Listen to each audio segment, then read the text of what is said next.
Hai teman-teman semua. Ayo kita buruan lihat pemandangan seru dari lintasan Chot Pang 5 yang ada di jalur lintas Birn Aceh Tengah nih.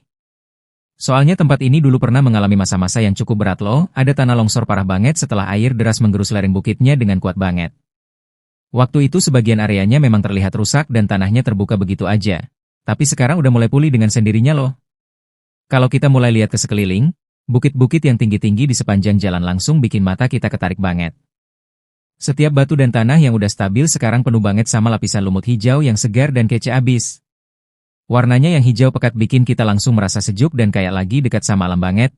Kayak aja alamnya sendiri udah ngelembutin dan menyembuhkan lukanya pakai selimut yang cantik banget gitu. Bukan cuma itu aja, pohon-pohonnya juga tumbuh rimbun banget, rantingnya saling nyambung satu sama lain, daunnya lebat banget sampai bisa nutup sebagian langit. Pokoknya deh, pohon-pohon ini nggak cuma bikin pemandangan jadi lebih cantik aja. Nah, pas kita nyetir atau bahkan jalan kaki aja lewat lintasan ini, udaranya yang dihembusin sama pepohonan dan lumut langsung bikin paru-paru kita jadi segar banget. Suasana di sini juga sangat damai dan tenang, bikin setiap orang yang lewat jadi merasa nyaman banget. Mata kita bisa puas banget lihat pemandangan hijau yang luas banget, dan hati kita juga jadi langsung tenang dan tentram kayak ada yang nyenengin gitu deh.